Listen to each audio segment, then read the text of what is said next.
morning, millennials. Welcome back to the Morning Toast. Happy Wednesday. Happy hump day. Do not forget, I know it's easy to forget, but do not forget to hump someone you love today. It's especially easy to forget today since neither Dew nor Brew are here. Today I had like a feeling of maybe bringing Brew, but you know, it's just so much work and I had my you're coffee. telling me. No, but Dew is a full-grown adult. Still so much work. He takes himself to work. He packs his briefcase. It's still backbreaking. He brings his lunch. It's with backbreaking. Brew, it's like a little baby. I'm coming up on my 1-year anniversary of Brew's homecoming. Your 1-year braniversary? My 1-year braniversary, like my time hop yesterday. It's like the crate getting set up and like I remember those days. I think it's like 6 days till the braniversary.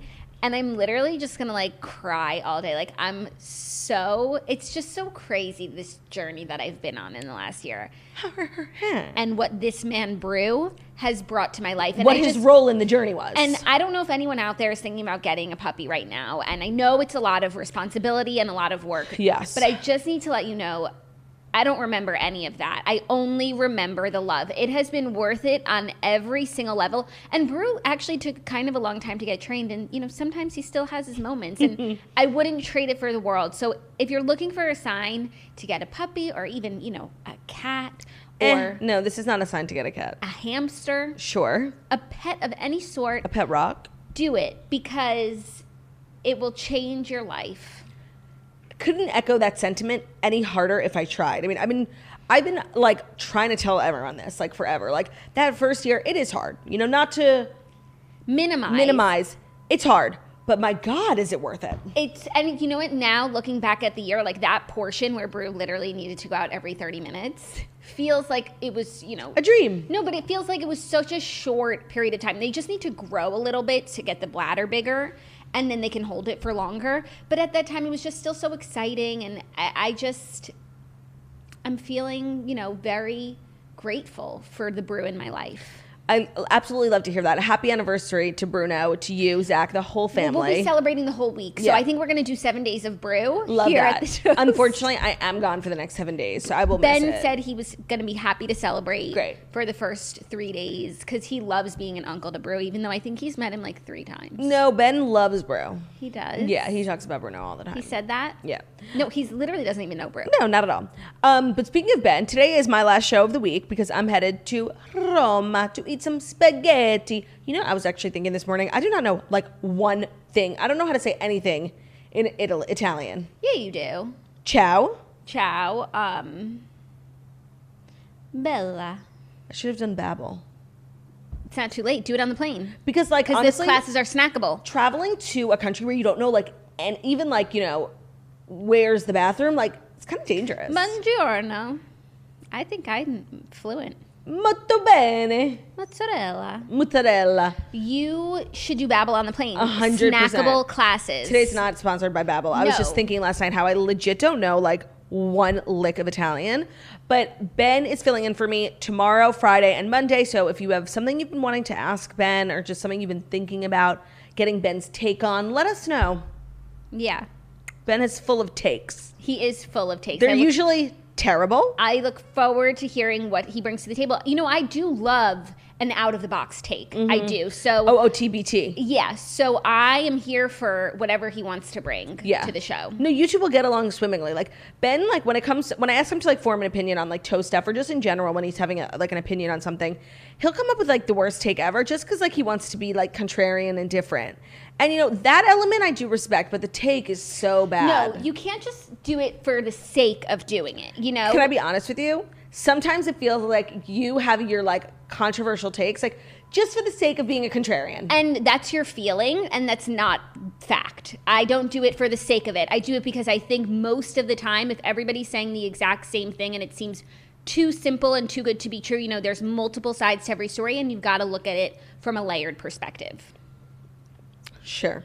And I think you should apply that to all areas of your life. Some things aren't so simple, and sometimes the majority, they don't know what they got it wrong. No, I mean, that's definitely true, but it's not like all the time. No, I mean, sometimes I'm just like, yeah, happy for them, period. Yeah.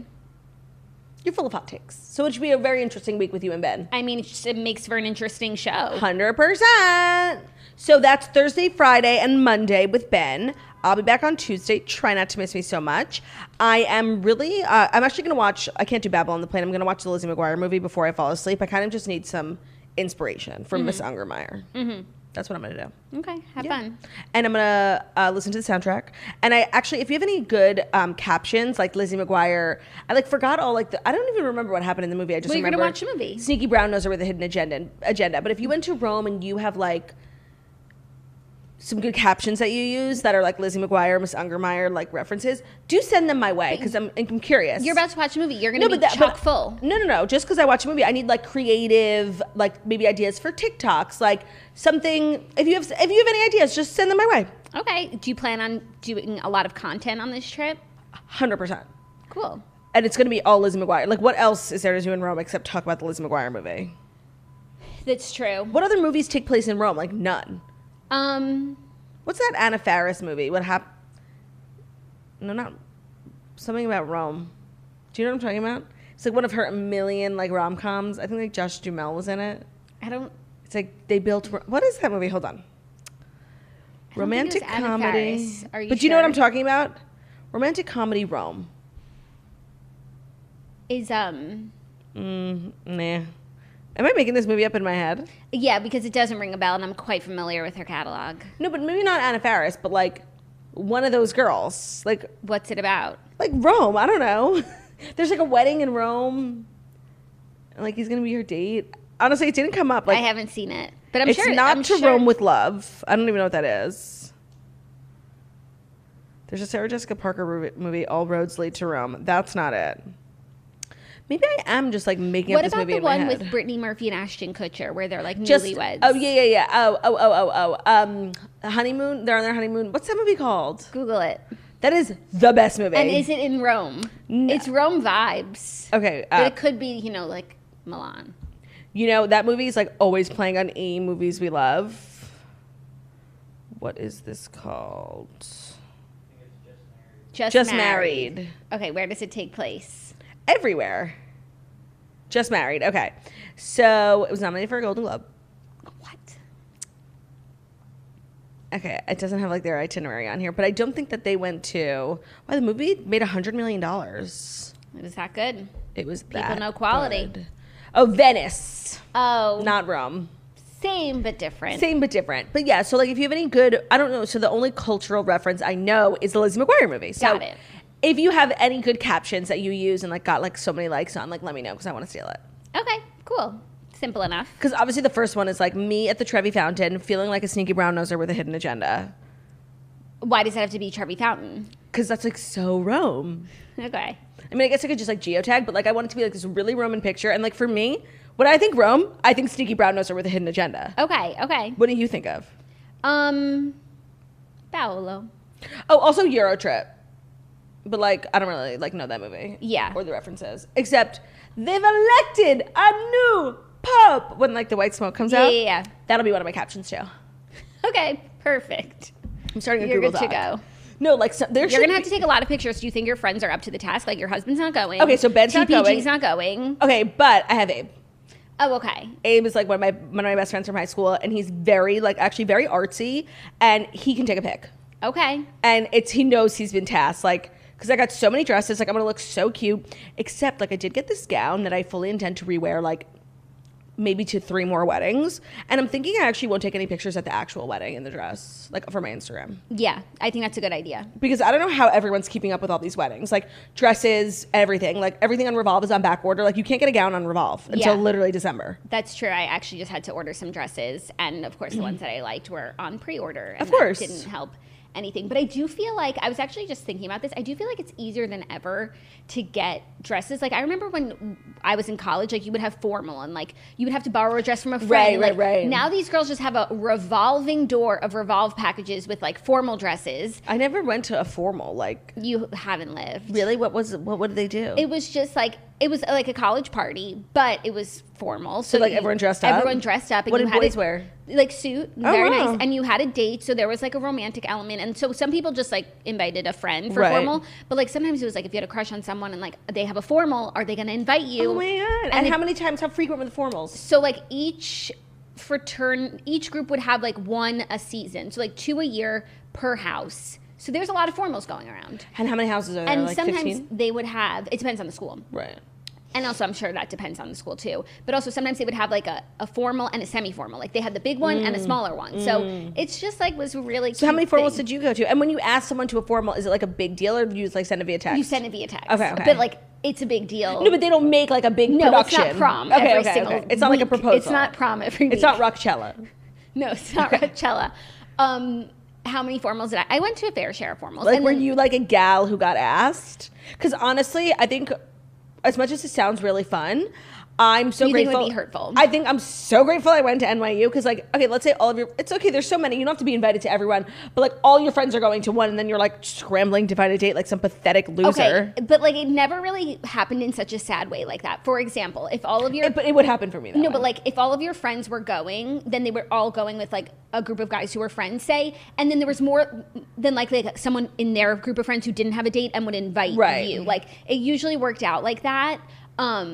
But sometimes you like went to a formal where you didn't know anyone, you know, because you're just like you just like the you're guy. taking a leap on an unknown man. That's painful. No, but like it's just that's the closest you'll get to romance. And then but if I'm a guy and like I want to invite a girl who like knows everyone because like I don't want to be babysitting my date. Yeah, there's that too. So like you could get just a friend, like a social invite. Right, so you could get like actually I feel like I might be invited a lot because I'm just like playing this out. I went to NYU. Like I just actually feel like I might have been invited to a lot of formals because like you don't have to worry about me. Like you can go. I don't even need to talk to you. Like drop me off. I'll meet a new guy, hang out with my friends, but like you'll have a date, but you won't have to babysit me. And like we can have the best time, but like if you need to go do your thing, like I'm good on my own. Yes. Only thing is like he might want to have sex with someone. No, and it's not going to be you. No, definitely not. So like, oh, so interesting. There's like this whole part of your life that like, and also sometimes there would be like not on for a formal, but for some of the like more casual formals, there would sometimes just be like a social list of people, guys or girls, people at the party. Yeah, guys or girls who were invited who weren't anyone's date. We just like them. So got it. That could be your. Yeah. Oh, by the way, I'm like the head of the social committee for sure. Yeah. And like I keep the list.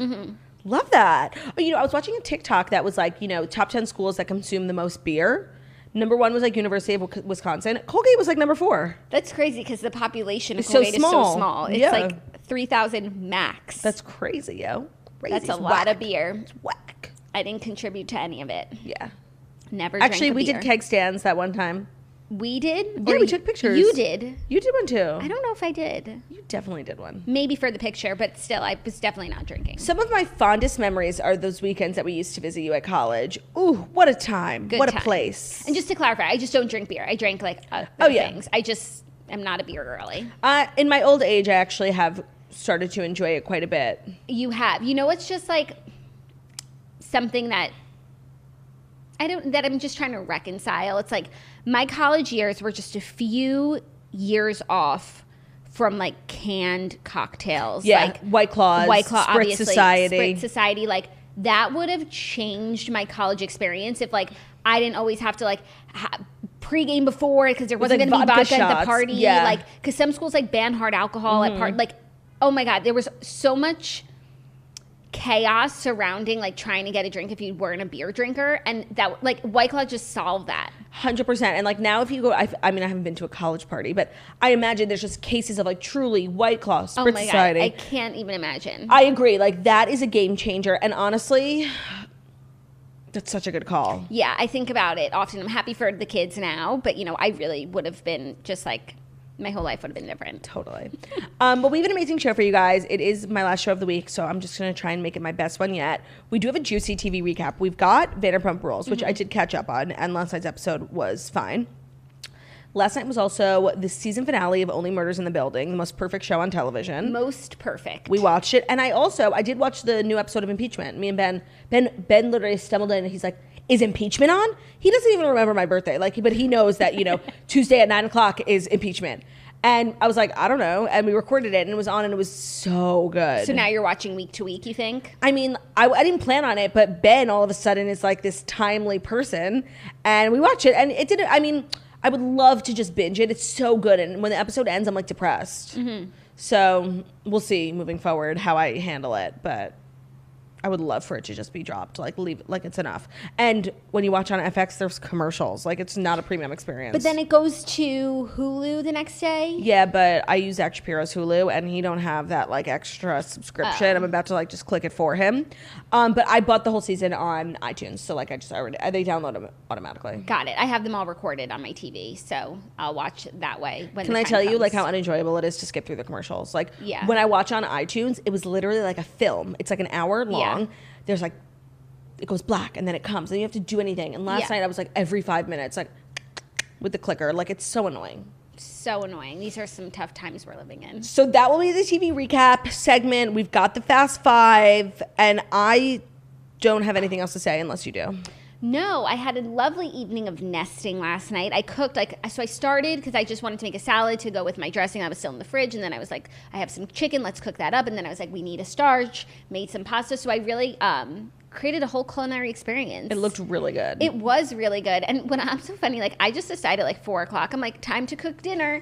And then I go to get Zach, and he's like still on calls, and I'm just like, he just had lunch. I'm like, it's like 5:30, he's like still working, and I'm like, why don't you want to eat my meal? And it's like, because you started cooking at 4 o'clock. Yeah. Like, I just don't plan at all, so I got to get better about that. But it's like, I don't do the cooking for like meal times. I do it because it's an activity.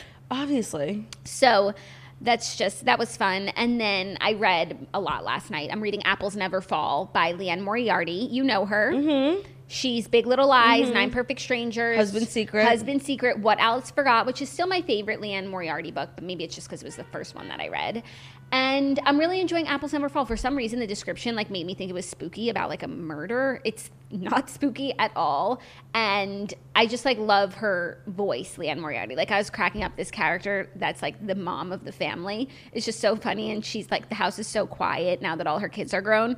So she listens to podcasts like on her like Beats headphones, the morning toast, all throughout the day, so that she can be. And her daughter has like migraines, so she listens to like Living with Migraines, and it's like she's hysterical. So I'm really enjoying the book. Hopefully I finish it like today. I've been on a reading like plowing through reading. Well, I haven't, but I am charging my Kindle for my trip, and I was thinking that I wanted to read. Excuse me. Bless you.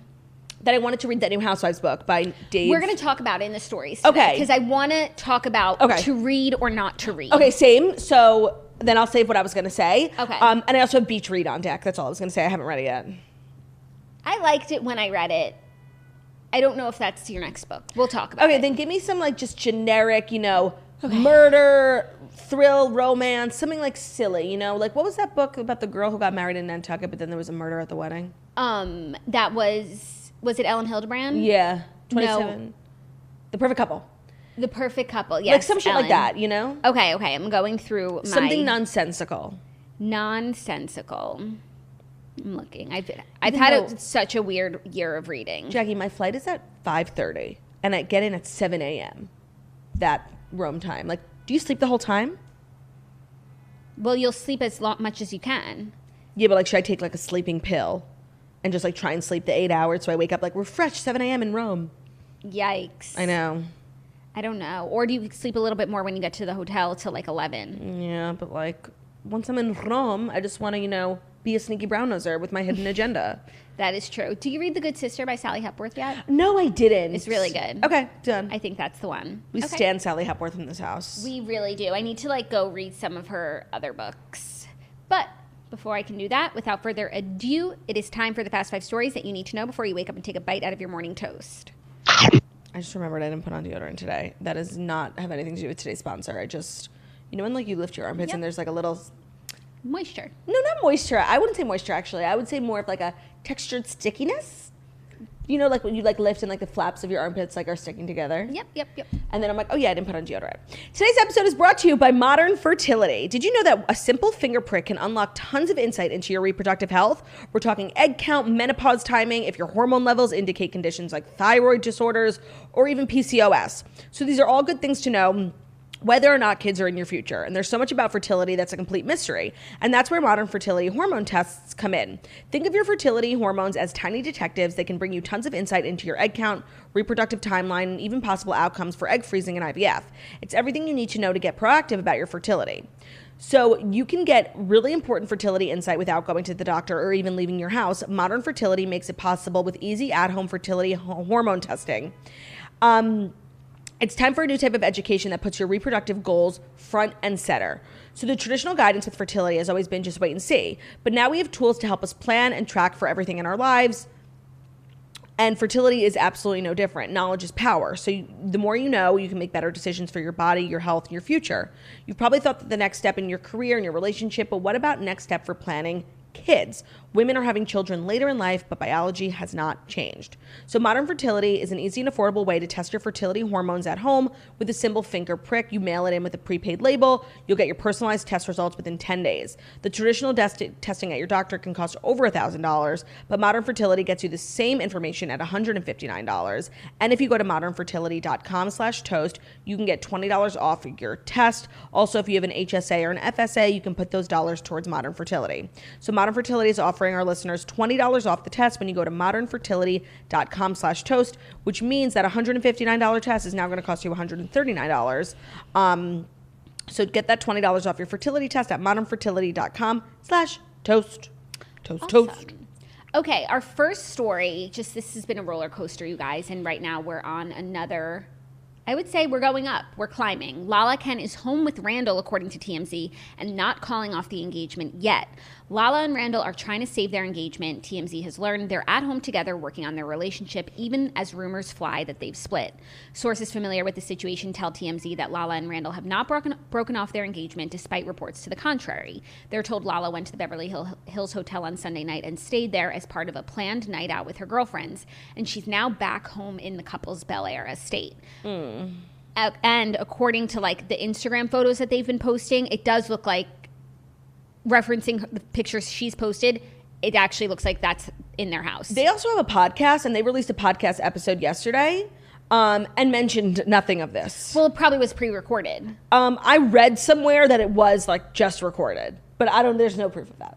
Yeah, I feel like they probably recorded it even a few days ago. But then also, so I saw this article from TMZ and I was feeling so hopeful because TMZ is usually pretty truthful. So I was like, okay, this is really good news. And then also, did you see that Randall posted a video of two girls working in his office? Are those the two girls from Nashville? So he's trying to make it seem... Were they truly just working on business? So he was in the Nashville lobby with a blonde and a brunette, and in his office are a blonde and a brunette, and he posted them, not saying anything, but I think wanting us to infer that. But there is other damning evidence from this situation. It's not just those photos. I believe there are text messages floating around. So he's not completely out of the woods yet, but I don't know, Sheena said something really fucking mean on Vanderpump Rules last night when or maybe it was 2 episodes ago because I just caught up, when Randall was like, no, I don't change diapers. And she was like, Sheena in her confessionals was like, I could never be with someone who refuses to change a diaper no matter how much money he has. I guess Lala can be bought. Yeah, no, she keeps saying mean stuff about Lala in her confessionals. They must not be friends right now. That's a really mean thing to say. Yeah, and weirdly enough, last night on Vanderpump Rules, this sort of conversation came up between Lala and Sheena where Lala was pretty much telling Sheena, how you get them is how you lose them. And also Lala to herself is and I understand that about my situation and too. It's a concern of mine. Right. It's something that lives in the back of my head. And I think a lot of people saw that scene and were like, oh, how ironic. But what moral high ground do you have, Lala? But I thought I had a lot of respect for her, owning it completely. Yeah, they are how can you talk about Brock considering what's going on in your relationship now? But it's watching that scene, Lala has such a good head on her shoulders. And and it's true, so many times people get into a relationship, they were married or separated. And the saying goes, how you get them is how you lose them. And Lala is aware of that. Doesn't mean she's not going to be with Randall or give him a chance. But it's not something that she's going to blissfully ignore. Be delusional about. Yeah, so I actually thought that it was the perfect scene to watch while we're all dealing with this news, because it's whatever, regardless of what happens, she's gonna be fine. Nothing is going to surprise her. No, and Lala didn't think that this was out of the realm of possibility. And Lala's not living her life Randall is will be there forever and I don't need to do anything ever. That's really what Sheena does, with everyone. Yeah, she has multiple businesses. I think she's always, planning on taking care of herself if it ever comes to that. So I don't know what's going on between Lala and Rand. I'm feeling extremely hopeful. This is some good news for the Randall stands. Our ship, you guys, it's not sinking I think it's more Lala. it's whatever you want it to be.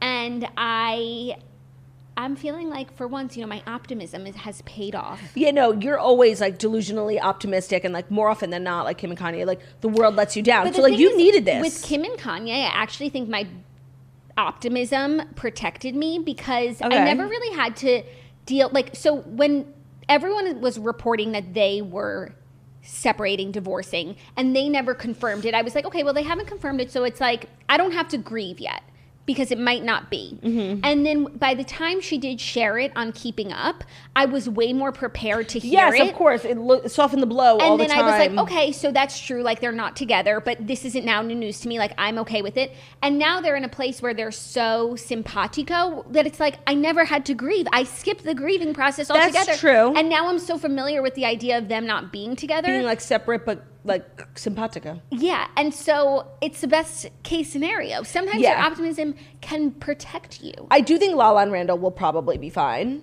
Yeah. That's just like a gut feeling of mine. I have no proof of that. But I would love some clarification on what the fuck's going on, for sure. She was also spotted walking without her engagement ring on, but she was also like not dressed up, so maybe she just like didn't put her jewelry on. I just want to say, I can't abide by that. Like, okay, I literally hate when people are like, she wasn't wearing her ring. Like, it's maybe for a guy it means something because like Ben never takes his ring off. He like sleeps in it, showers in it. If I'm home, my ring is off. If I'm running to the grocery store, my ring is off. Like, so all these paparazzi pictures, like spotted without her ring, means literally nothing. Absolutely zilch. I mean, I think sometimes celebrities like use it as like a tool to let us know what's going on. So if they're at the grocery store with like a sponsored beverage in hand and no ring, like, okay, they're trying to tell us something. No, but if it's truly a paparazzi like catching you in your natural state, at the grocery store getting a coffee and you're not wearing your ring, to me that means absolutely nothing. Means nothing. I completely agree. So there's still hope between the two of them, and maybe they are going through a rough patch. Like maybe those pictures, text messages were just like, a warning sign, and maybe they're going to work it out. I'm gonna go with TMZ because it's TMZ saying they're together and Page Six is saying that they split. So those are two kind of, as far as tabloids go, they're kind of reputable sources. Yeah, I mean honestly, but considering this is an LA thing, I'm gonna go with TMZ. I agree. Page Six has the New York tea, but I do believe TMZ's got it covered in California. Why would Randall cheat on Lala? Like honestly, I was watching her and I'm like, she is so gorgeous. Like I forget what I was watching. I think when they were sitting out playing Jenga in Palm Springs and she was wearing like this gorgeous hat and sunglasses and like a little black bathing suit. I'm like, there's literally nobody in the world who's more gorgeous, and she just had a baby. Like, what else is out there? And she's got the personality too. Like she's really the full package. We'll keep it interesting. You'll always be laughing. Like she is everything of the sort. I agree, but you know what? Like when a man is a serial cheater like that, like it doesn't make sense. Right? They don't do it based on logic. Right? They've got problems. Yeah. So that is so lame. Like honestly, serial cheater, like that's not a thing. Yeah. Like just don't cheat on your wife or don't be married. That's what like the Page Six is saying, that he has this like two sides to him. I don't know if he's a serial cheater. No, but like okay, that's a thing, like serial cheater, and it's just like don't cheat on your wife. Like it's really not that hard, especially when she just had a baby. Yeah. Yeah. Ocean is mad cute. Beyond. So we'll see. We shall see. But you guys, time will tell. I'm feeling better than I did at the outset of the week. I'm glad. Mm-hmm. Our next story. The executive producer for Bravo's Real Housewives of Beverly Hills claims Lisa Vanderpump leaked the Puppygate story. Obviously. Okay, so a new Real Housewives tell-all book called Not All Diamonds and Rosé has just dropped by Dave Quinn, sorry, I don't know him like that. And there are just, bombs aplenty. It's like an oral history of the beginning of Real Housewives, of a lot of the things that we've seen. So one is that the Beverly Hills producer is saying that when Lisa lost the narrative in the show and she realized that it wasn't going the way she wanted, that's when she leaked the story to the press about Lucy Apple Juicy. Okay, so let's talk about Lucy Apple Juicy, and then let's talk some about of the other bombs. Just the book in general. Yeah. So obviously Lisa Vanderpump leaked that hold to read dog rescue thing. That's the least surprising thing of all time. But, when I was watching Vanderpump Rules last night, I was thinking a lot about Lisa Vanderpump. Like, my God, what a relevant person. Like, talk about a fall from grace. She thought she was too good for the Housewives. She didn't even show up at the end, but she had this sickening franchise. She didn't need it. Vanderpump Rules imploded on its own. She got her own show that was actually, I think, detrimental to her reputation. That's how embarrassing the ratings were, and she's just like kind of like flop central now. Like where in the world is Lisa Vanderpump? Yeah, it's true. I mean, and still seeing her like hanging out with these children on Vanderpump Rules, and she's like making fun of James's ring because he said he got it from Tiffany's and he didn't. Like, what are you doing? Like, you're a grown fucking woman. I don't know. It's pretty sad, and I guess the thing is, when someone like is lying so blatantly, like, you know, Kyle came to her house to like ask her as a friend, did you leak it? And she's like, no. Like, you at a certain point, it's like, okay, maybe she didn't. Yeah, that's always an element in your mind. Right. Like, so reading this, it is a little bit surprising that like after all, like she died on that hill for that lie. She really did. Even though like in hindsight, she's the only one who talks to Radar online. Like they used words that like she uses that were like weirdly specific words. Like it was written in her voice. Duh. But still at the time I was like, well, did she? Or was it someone in her camp? Right. You know? But like, nope. It was her, and was it John from Vanderpump Dogs? Right, exactly, or someone who like overheard her speaking and then ran and told Radar Online in the same words that she used, you know. But no, it's not. Sometimes the answer is the simplest one. I just feel like she went out in such a coward-like way, and she's really just gone downhill from there. Yeah. For like in so many ways. Like every time there's something about her in the press, it's never flattering. When the women do refer to her, it's like in the most negative way. Vanderpump Rules is a fraction of what it used to be, a shell of the show it used to be. And it's just like, honestly, Lisa Vanderpump is kind of irrelevant. Like, she is. You just love to see it. Yeah. I mean, Vanderpump Rules is not like our favorite show anymore, but still, I guess she does have like her own show on Bravo. Okay, but when she left Beverly Hills, I think that she had the energy to do it because she was literally an executive producer of the biggest show on television. Like, Vanderpump Rules for so long was this like rocket ship. Like everyone was obsessed. Like everyone on the show was having all the success. Lisa was like the girl. And now it's just like a regular show like everyone else, like a losery reality show that doesn't have the longevity that it used to. Mm-hmm. Yeah. So some of the other stuff that's come out from the book that I've seen so far. Carol. Carol versus Andy. Some spat there. I'm sorry, I just like can't be bothered to care. But did you see that a lot of the women from New York said that Bethany was the one who set up the picture of Tom kissing another woman at the Regency? What? So apparently, this is what they're saying. Allegedly, see, this is why I don't want to hear this stuff. Like I want to read it in the book. Oh, so you do want to read? Okay, we'll talk about the book. But then I also want to ask like if I should read the book, and I'll give you my reasoning on why. I don't know. Same for me. This is what I read. That I guess Bethany's friend, like Bethany had a friend who Bethany knew was like in communication with Tom, and so she like kind of orchestrated them getting together at the Regency and kissing, and that's how she got the photo, because she kind of set it up as opposed to like randomly her friend was at the Regency and got a picture of it. I don't know if I believe that. At the time, people thought it might have been production that told Bethany about it, but more sinisterly, some of the women are saying that Bethany actually like knew about the whole setup. If it's coming from the Real Housewives of New York, they're such jealous women, and they like hate Bethany. I don't really believe that. Bethany has like a lot going on. Like she was dealing with her custody battle and her $1 million business and her child. Like I don't know if she has time to set up Tom in the Regency. Yeah, I don't know either. I don't totally believe it, but I could see a situation where it's like Bethany knew, they all had their concerns about Tom, and Bethany knew that she had a friend who was like, Tom was talking to her, and she was like, wait, would Tom really do this? And so she was like, go meet up with him, like do whatever you want to do, and was maybe trying to like give him the benefit of the doubt that he wouldn't like make out with her in public. But then when he did, like, and she got the picture, because her reaction, I'm sorry, that's not acting. Like she was literally like having genuine a panic attack. Like I think maybe even if she did set it up, which I don't think, it's possible she didn't, but even if she did, I think maybe she thought that like that wouldn't be the outcome. I do not think it was like a test that he failed. I don't think that she had anything to do with it, because if the only proof is coming from like Ramona Singer and Dorinda, Luann, they hate Bethany. Yeah. They hate her. I don't believe that at all. But part of the reason why I'm struggling with this book, because there is a bunch of good tea coming out, but I feel like I've heard it all already. Like the big things are this that you just told me, Lisa Vanderpump selling Lucy Apple Juicy, and then like Carol and Andy do not talk anymore. She went absolutely ballistic on Andy. So I feel like I've heard like the juiciest pieces, and my concern is that this book is published by Andy Cohen Books. It's like their first book ever. It's like his imprint, and I can't imagine that it would be that juicy, because first of all, there's probably a lot of juice around Andy, and like Andy had to approve all this book. Like it's going to be a very flattering book for Andy. And I don't know, I feel like it's not going to go there like 100% because it's like an Andy book, if that makes sense. I think it'll go there on stuff that happened so long ago that's irrelevant. Like, sure, we'll get the tea on what happened between Gina Keogh and Vicky, but like, I don't Who cares? I know. And the book, I saw Andy hold it up on Watch What Happens Live, is huge. Massive.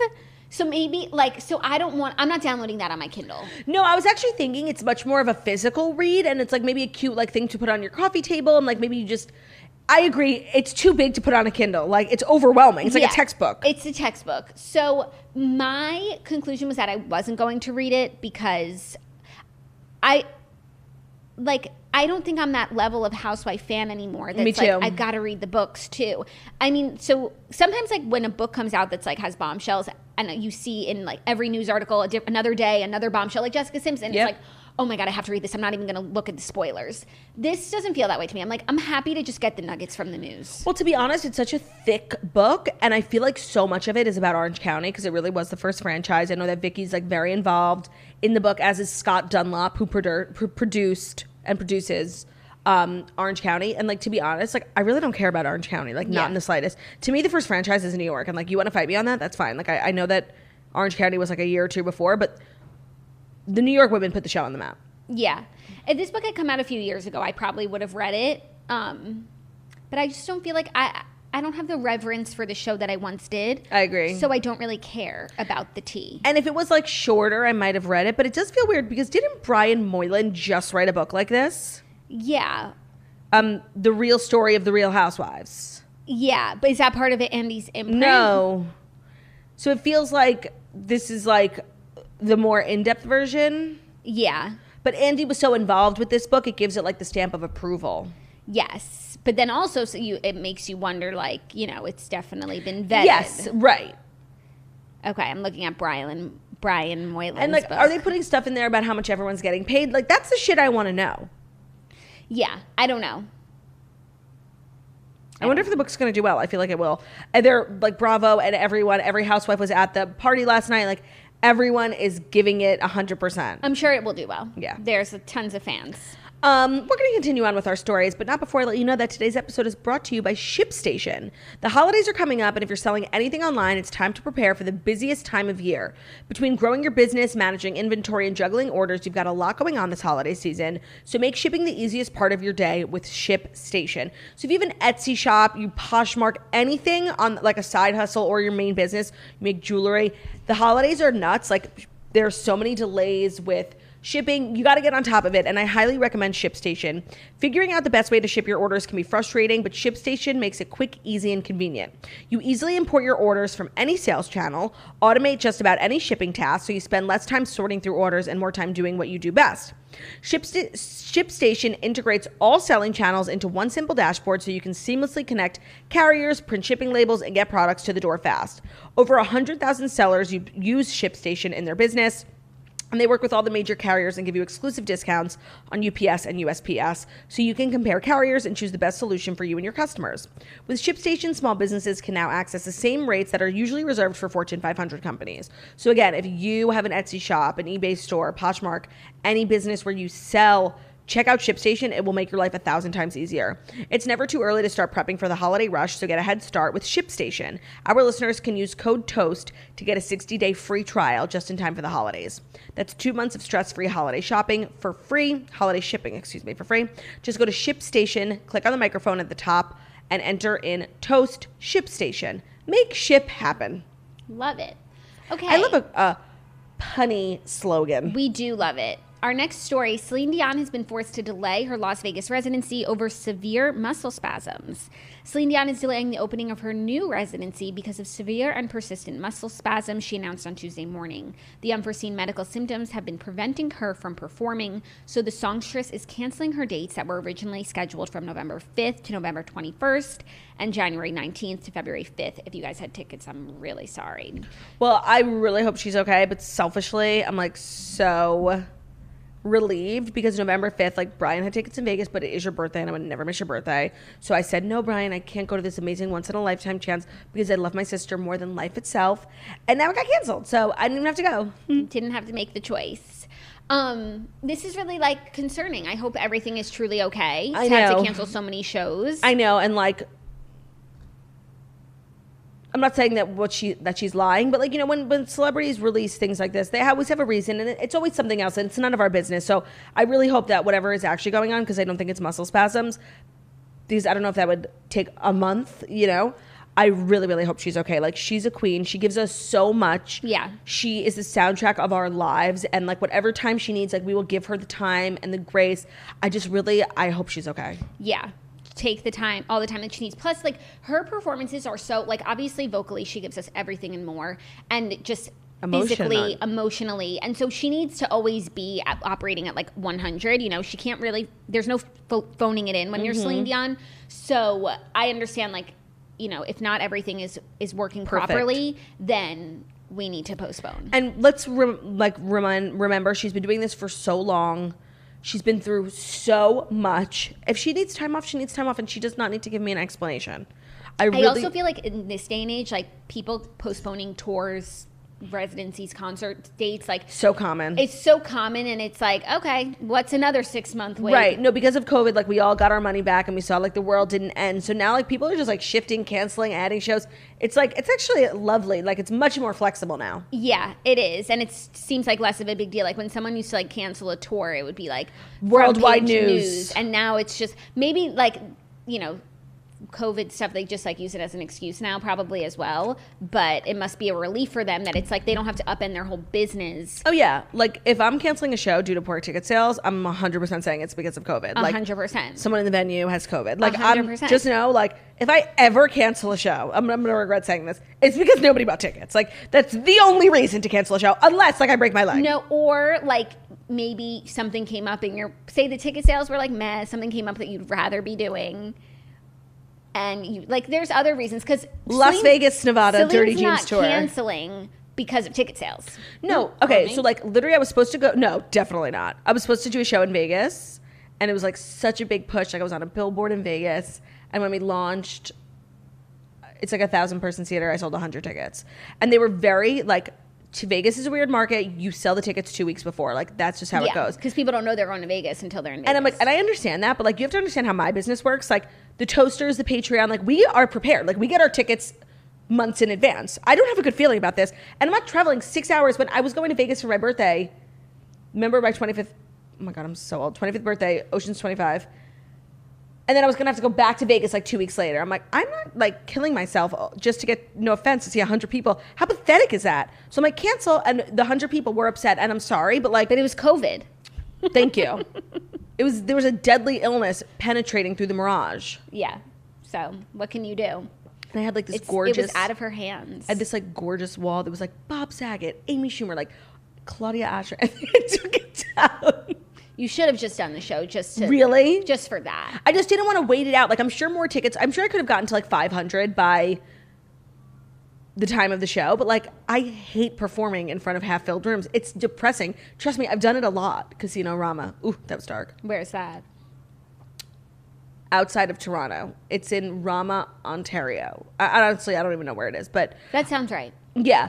And it was like a half-filled room, and there was like a bunch of toasters there. But there was also, see, when you play casinos, you get such great deals. Like, why wouldn't you play a casino you get, gig? like rooms and you like casinos are just filled with money, so they're paying you more than Madison Square Garden. Like, so casinos are the best, but you, especially in like this remote part of town. Like I'm doing Parks Casino this time around, and it's sold out already because like that's by Philly, so I know everyone who's coming is a toaster.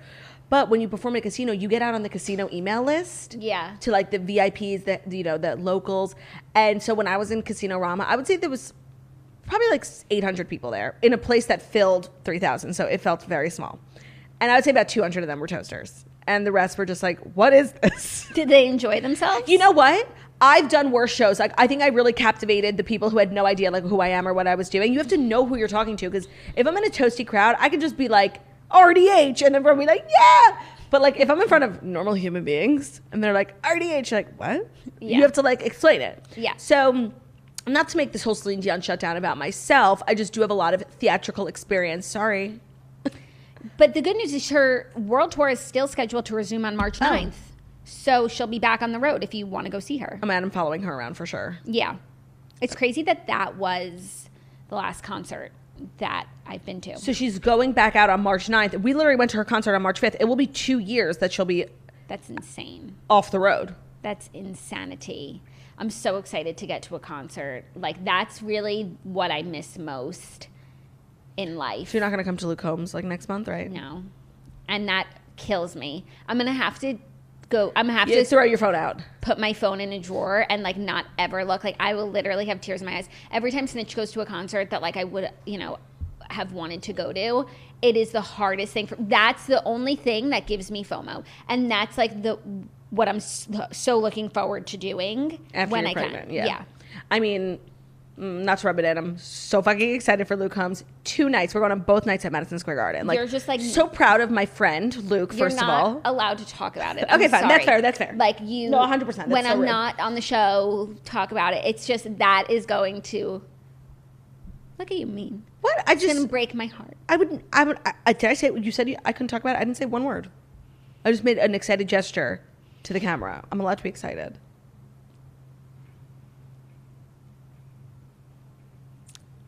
Okay, I'm done.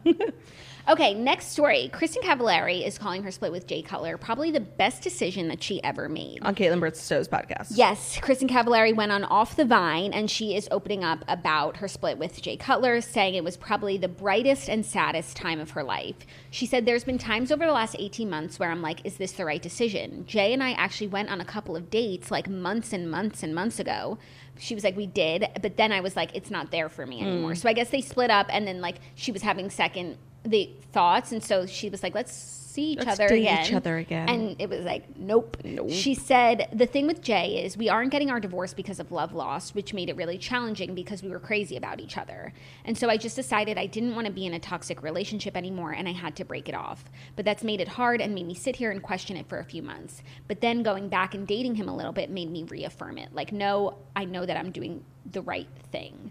Then also she talks about what we're talking about this week, like the divorce and her children, and like what is the right path. And she said that she wanted her kids to see her happy and believes that they're better off with their parents going their separate ways. She said, I don't want my kids growing up thinking that this is a good relationship because I got to see my mom get remarried and in a good relationship, so I knew what one was. Right.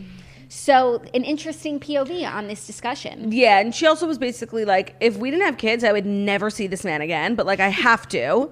And honestly, that you know what? She's so funny. No, because you know what? Like that. Did you ever see Marriage Story? No. Is that what it's called? Yeah. What's that one on HBO right now? Scenes of a Marriage. Oh, okay. It was like these two people just fucking hated each other so fucking much. And it's like you hate someone that much, you would never want to see them, but you have to see them every fucking day. They're in your life forever. They are your family. Divorce is so difficult. Like I can't imagine. Like, and that's what she was saying. Like, basically, I think she's saying he's a fucking nut. And I've now come to, realize that, and I never want to see him again. Oh, but we share 3 kids, and we see each other every day. Yeah. That's horrible. I didn't get to the part where she alludes to that he's a fucking nut. Well, that's just what I gathered from the clips that I saw and from what you just said. She said she was in a toxic relationship. Like, interesting. I mean, part of me will always ship. What can I say? No, me too. I thought they were a great couple. And they had her show, and even though he definitely came off weird. Sorry, that wasn't the 5th story. I don't know why I'm putting your iPad away. Getting excited. I know, it's always the best feeling when I can tuck it away. Their relationship always came off as really funny and quirky on the show, not but like other relationships. Not probably a ton of others. Yeah. But it worked for them, Yeah. And the fact that they were showing you that side of Jay and her, it's okay, so that's good. Yeah. But it wasn't good. Yeah, but you know what? A+ reporting from Caitlin Bristowe. Yeah. Great guests, great questions, making news. You love to see podcasts making headlines. You absolutely do. Are you ready now for our 5th and final story? Is it delivery outside the door for us? Yes. It's a stove. It's a stove. Oh, I think I know what that is. Oh, I know what that is. It's a new sponsor, and it's fucking sickening. Oh, wow. It's an outdoor fire pit. Shut up. Mm-hmm. Obviously not we won't be using it in here. We can use it in the studio right in front of us. But isn't that cool? That is cool. We'll tell you guys about it when it's time. When we get the promo code. Our 5th and final story, we're just going to go right into it because there's going to be a lot of music in this story. Oh, wait, what? Yeah, we're just going right in because I already went in. Okay. We're getting our first look at Taraji P. Henson as Miss Hannigan in Nanny Live. It's been a few weeks since we got a Nanny Live update. Yeah. And now we are seeing Miss Hannigan in her wardrobe. Oh my God, she looks great. We will post this to our Instagram. Is Annie a Christmas movie? No. Why is she holding a Christmas ornament? Well, it's coming out December 2nd, and maybe Annie does celebrate Christmas at the Warbucks. Santa Claus, what's that? Who's he? That was like a good orphan voice. Amazing. Yeah. So this is really exciting just because I think it means like more Annie content coming soon. It's been a while since we got excited about Annie, even though... You know what? It's my job to be honest with you. I know that we have overhyped this. No, that's what I was going to say. I just think I've lost a lot of the joie de vivre that I had for Annie. I did too. Once we started telling other people about it and other people were and hearing it out loud. Yeah, like not within the confines of this studio. They were like, they were like Nicole Scherzinger? Nothing of the sort. From the Pussycat Dolls? Why not Hugh Jackman? Literally. So I agree. I've definitely lost some of my zest for Annie.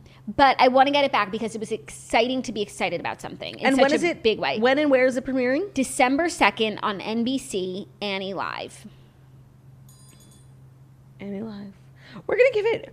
We should do like a live stream while we watch it. Like we've like talked about it for so fucking long. I know. We have to like go on Instagram Live and watch it separately, like in our Christmas pajamas. We have to do something special for it. Yeah. Because oh my God, we should host like a screening, like at a bar. Oh, you can't go to a bar. That would be really sad. No, Jackie, I'm telling you, it would be the best night of our lives. We'd all sing along, you know? Yeah. I just want anyone... The sun will come out tomorrow. Bet your bottom dollar that tomorrow. And then all the toasters would be like, there'll be sun. Yeah. You know? I just hope that if anybody is watching who's responsible for Annie Live, like, please make it good. Because we have a lot riding on this set at this point. Emotionally, physically, yeah. I don't know if I can handle... Just make us proud. I don't know if I can handle a big letdown like that. Okay, well, those are the Fast 5 stories. And I feel as though you needed to know some of them. Yeah, you needed to know... None of them. No, I'm kidding. Yeah. You needed to know that Lala and Randall, there's still hope. And we've got our TV recap, which is chock full of goodness, which is brought to you by Current.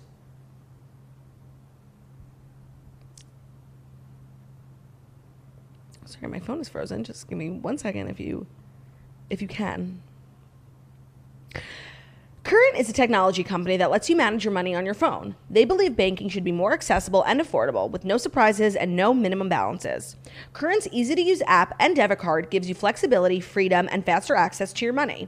They have benefits like earning points when you swipe with your debit card at eligible merchants, redeemable for cash back. They have no fees on over 40,000 in-network all-point ATMs in the U.S. They have helpful spending insights and notifications to track when and where you're spending, and they have easy-to-create savings goals that include ability to round up purchases to save extra change. And if you get a Current premium account, you can enjoy direct deposit up to 2 days early and an overdraft of up to $100 without overdraft fees. So for a limited time, we are partnering with Current to give away $1,000. That's right, Current is going to give away $250 to 4 listeners of our show.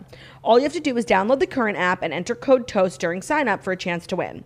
Remember, that's code TOAST during sign up. The winners will be awarded soon, so don't wait. Download the Current app and sign up in less than 2 minutes and enter code TOAST for a chance to win that $250 that 4 people are going to win.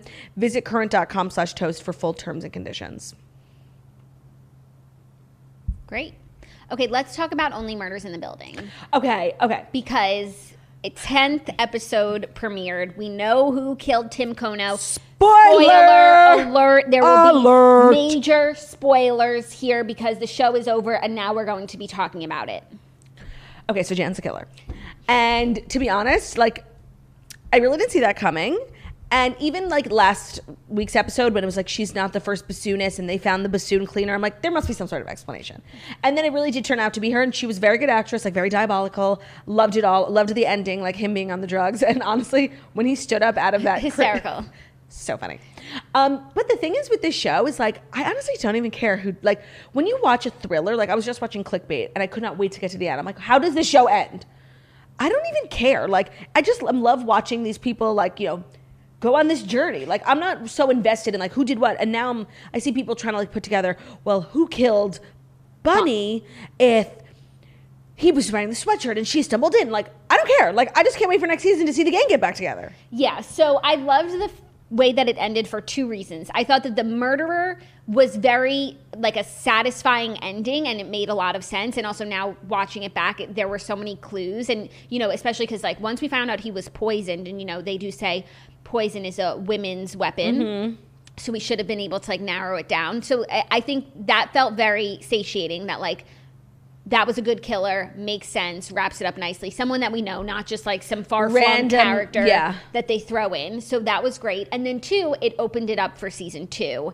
I thought maybe this was just going to be a limited series, but now we're going to get more murders in the building. I would have loved to have seen like some of the podcast success. Like, do they get a sponsor? No, and like is Oliver in good financial standing? Right. Because the Demuses obviously aren't sponsoring the show anymore. So he got that $30K from Teddy Demus.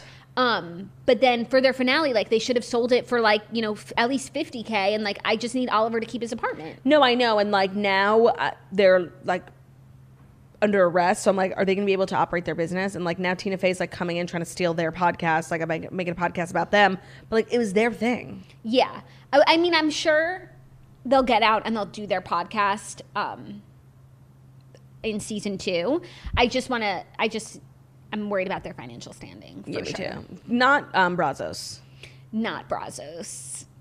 When he like was like, I'm doing stage sips, I was like, yes, Brazos. And then the handkerchief, I'm like, oh no, Brazos.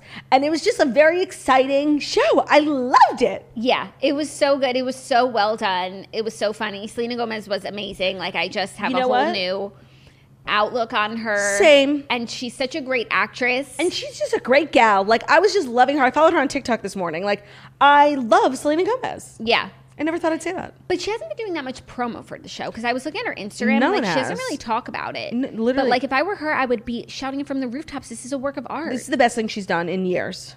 If ever. Like, it's also the best show in years. So like the fact that it's her thing, it's so cool. And there's just really something to be said for Steve Martin and Martin Short putting out, I know they've accomplished so much. This is one of the best things I've ever seen them in. And they're both well into their 60s. Like you just love to see 2 comedians killing it. And it's just so contemporary, like on the nose, and like the podcast element. It just really, and then do it in a cringy Emily in Paris way. It's hard for shows to like capture the essence of a lot of these like new age things, and they did it in the best way that I've seen. So I love books and shows and movies that are about podcasts. It just gives so much credence to the art. It gives so much credence to the art. I couldn't say it better. I don't know why I was trying. Okay, so I'm like sad it's over, but that was just like a fun journey, and I might even watch it again. Like yeah, and you know what? I did watch it like every 2 weeks, like episodically, and it kind of makes it more, even though it's frustrating and you just want to know what happens, it does make you do feel more involved than when you binge it. And like, because even last night I realized I had 2 episodes to watch, and like I was like binging it so that we could talk about it today, and it's like when you binge something, you do sort of like miss out on how you feel between episodes. That's like true. Who you thought did it before you knew this. Like it's nice to have some time to reflect, and it becomes more in your head. Yeah, for sure. Vanderpump Rules.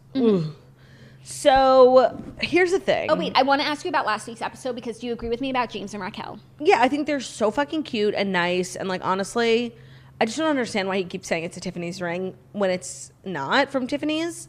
It's like a Tiffany's diamond from his friend. So I just need more clarification. I'm sure Andy will dive into that at the reunion. He asked them on Watch What Happens Live. Still no clarification. They maintain that it's a Tiffany's diamond with a setting from his friend. Like, so what's a Tiffany's diamond? I don't know. Like maybe it's like secondhand. Oh, that's the only thing. Like not that he got it like from the real, but like no, but like a vintage ring that was from Tiffany's, and you had diamond is fine, and you had it reset. And then he had it reset. That's I don't know why, reasonable. But the thing is, they didn't explain it that way, so maybe that's not the case. That's the only thing I can think of that makes this like logical. That's a great explanation. They should go with that. I think they're great. I think that the proposal was so sweet and really beautifully done. I don't understand why Tom Sandoval paid for half of it. And like when him and Ariana were having that conversation, is she saying like now she will get married? I think she was saying like if he did all of that, she would say yes to an engagement. That doesn't necessarily mean she wants to get married. Yeah. Yeah, I just like I just cannot stand Tom Sandoval. He was probably the worst version of himself. I don't think he's ever looked worse in an episode than last night's episode. I think the last time he looked that bad was at Stassi's book signing, where he was an animal. And you know what? Who came out of the hero of last night's episode? Ariana. Ari fucking Anna. Because you know what? Of course, I love people who like stand by their man. But you know what? Sometimes your man needs to be told that he's being wrong. And when it comes from Ariana, I do think it holds a lot of weight as opposed to coming from Katie or Tom. Now, the woat of the episode is Tom Sandoval, but it's also Tom motherfucking Schwartz. I cannot stand this man. I don't know how Katie does. Like, if my husband ever threw me under the bus, a fraction of the amount of times that Tom Schwartz does, I would sock him in the face, first of all. Second of all, that conversation was so painful. Like, basically what Tom's trying to say is like, I don't feel comfortable working with you on the restaurant because in the past you've proven that you send mean text messages. Yeah, or that like you're unprofessional in professional situations. But first of all, like that's the show, that's the job, and it hasn't been that heated and crazy for years. And also, you should fucking hope that your restaurant is relevant enough to bring in this sort of drama. Tequila Katie. Yeah, no, and like if that's if what happened in the last 6 years is going on at your restaurant, that means your restaurant is a success. And you know what? I just feel like it's so unfair of Tom to like be throwing, Katie was problematic a couple years ago, and I think she would admit that. Like, Tequila Katie, she was like getting really angry when she was drunk and like being mean. And I feel like she doesn't do that anymore. So to bring something up, Ariana was literally like, you're talking about something that happened 6 years ago. Like, it's irrelevant. It's so unfair. Like, if somebody's making progress and like you're bringing up this old thing, like that's not fair. I actually hate when people do that. It bothers me so much. Right, as if people can't grow and change, and that even if they do, it doesn't matter. They're always going to be. You're always going to be thinking it by your worst moment. And everyone on that show has had completely awful moments. Like if we never moved on from them, and that's really the one of the things that's so makes the show work so well, weirdly, is that they do these awful things to each other, to themselves, and then tabula rasa, they're really able to move on from it. So if you want to get stuck in the mud from 6 years ago, that doesn't work on this show. So you told me that they came up with a different name. What was it? I did. Did someone else tell me that? Every week on Watch What Happens Live, Andy asks everyone who's the guest like what they should name it. Because did you not tell me that they had a name? I don't know. Well, like Katie's two whiskey Tom. I don't know. Tom and whiskey. Some people were suggesting that it be called like Cariana, something with the girls' names, and then I'm sure Tom Sandoval loved that. Oh my God, Katie Maloney suggested Once Upon a Tom. Oh, that's what you told me, and that's cute. That's so cute. You know what? Katie is actually a great businesswoman. She grew up in restaurants. She like runs her own successful business. She's very good with digital. She takes lots of photos. She's very artsy. I don't think that her being involved would be the worst thing. And honestly, this whole situation would go away if Tom Schwartz like had any balls.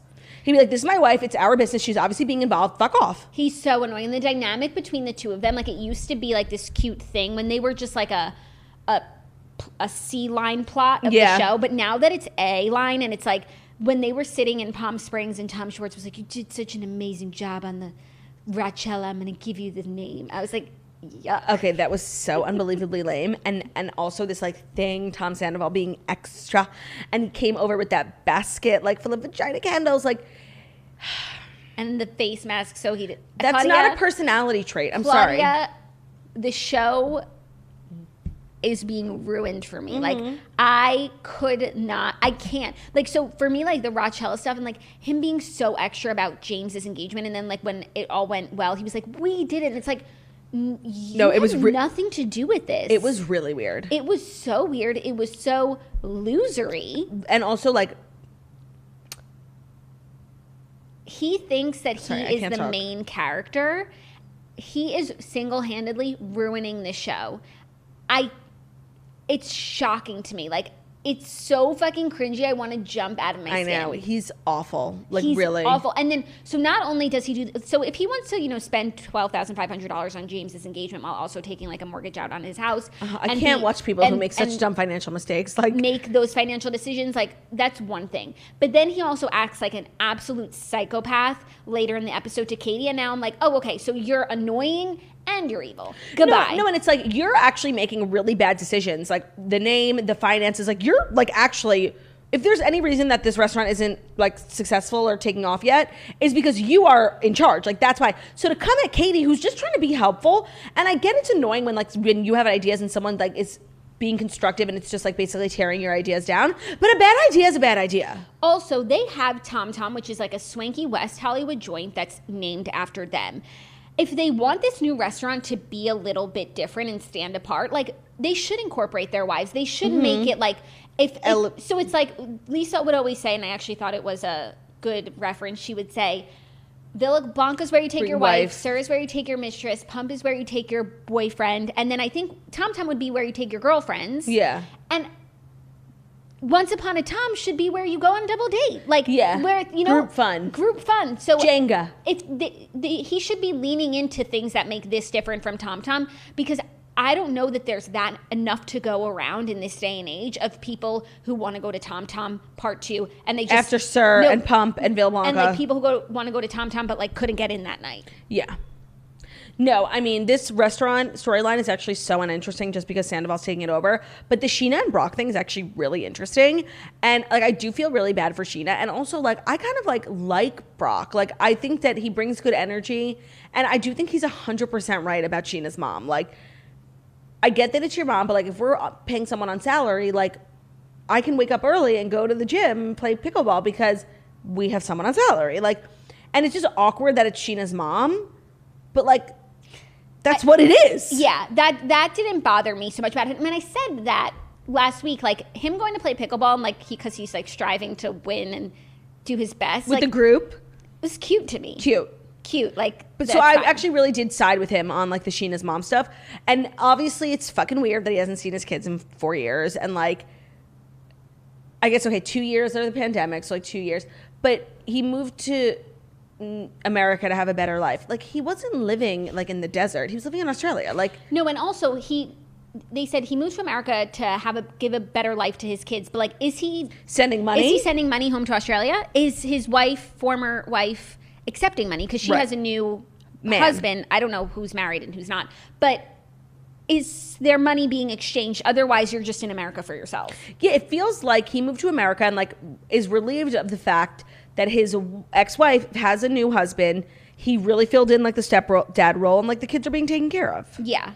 But, like, it's bizarre, and I really want to like him. Like, I actually think he's, like, funny, and I like when he was talking about how his thighs are so big at SoulCycle. Like, I think he's very different and interesting, but I cannot get past this. And Lala's 100% right to be telling Sheena all this, because I know Sheena doesn't want to hear it, but Sheena knows that she's right too. Yeah, and how strange about summer and winter. Oh my God. Lala was like, if my husband ever left and named his kid Lake, it's so weird. It's crazy. And, like, Sheena's lying that she always wanted to name her kid Summer because we know she wanted to name her kid Madison Marie Parks Valletta. But she said that was Rob's name. That's what she said on Watch What Happens Live because, of course, like, Andy asked her. Yeah. Did you see James and Raquel on Watch What Happens Live last night? I watched, like, up until the first commercial break, and they were doing a lot. First of all, Raquel found her voice.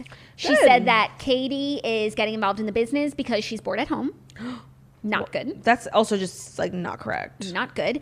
And Katie has a very successful podcast. She also said that they're just, like, completely Team Tom, the two of them. And, of course, they have to be. They were asked about Lala and Randall, and James said he really didn't know anything. But every time, like, Andy asked a shady question, which it should just be called, watch Shade with no happen live.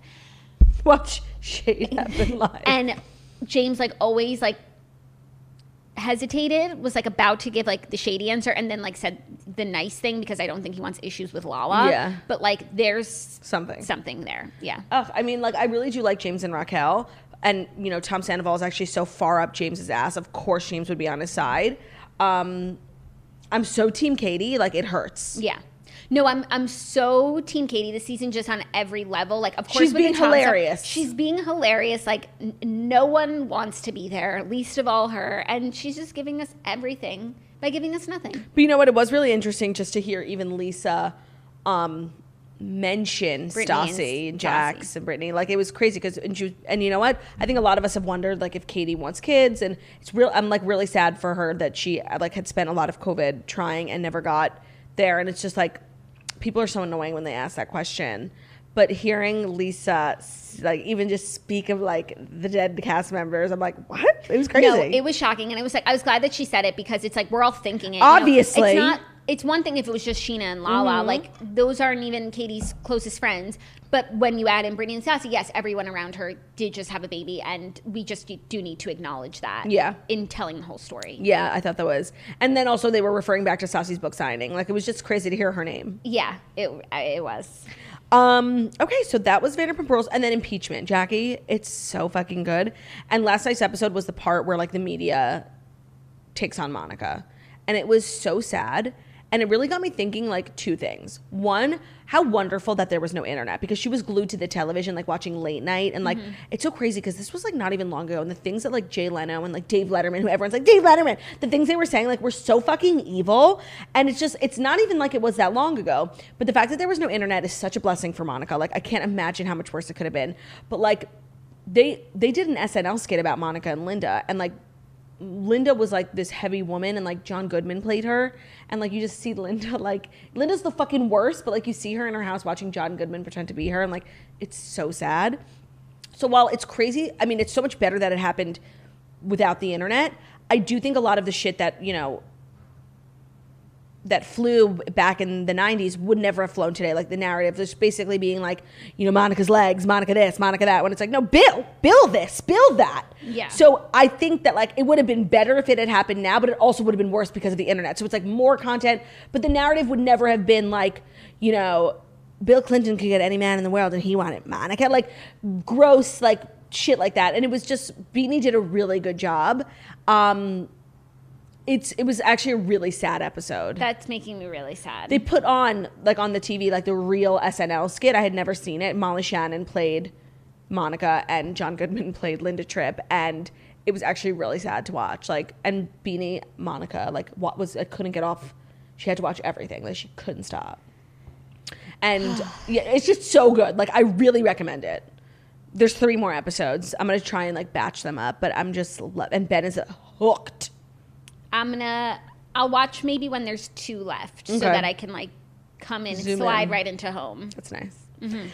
So that's really all she wrote. Do you have anything else you want to say before my departure? I'm heading to Roma. No, we wish you safe travels. We hope you're you. having a great time. We look forward to seeing all the content that Abe captures for you. Thank you so much. And just, you know, enjoy your time off. And enjoy hosting with Ben. It's always a roller coaster. It's full of highs and lows. That it is. You know what? I do not envy you because when I host with Ben, people like say the meanest things about me. So. Yeah, but that's different energy. Yeah. You know? Well, I'm excited to watch you and Ben. I think it'll be great. Yeah. And I'll be back on Tuesday, but Jackie will be back tomorrow, our stable queen. And thank you so much for listening to The Morning Show, the Millennium Morning Show, where we deliver the past 5 stories that you need to know every Monday through Friday on YouTube. So if you're watching this on YouTube, please feel free to subscribe and give this video a thumbs up. We're also available as a podcast anywhere podcasts can be found. So Spotify, iTunes, Stitcher, Public Radio, iHeartRadio, CastBox, all the places where you listen to podcasts. Find us Morning Show, leave a 5-star review about how beautiful, stunning, and smart we are. Wow, that was the fastest I've ever done it. Yeah. If you made it to the end of the episode, why don't you drop an emoji on our most recent Instagram? How about the bowl of spaghetti in honor of my trip to Italia? And I'll bring you back some spaghetti. Thanks. Love you guys. Bye. Bye.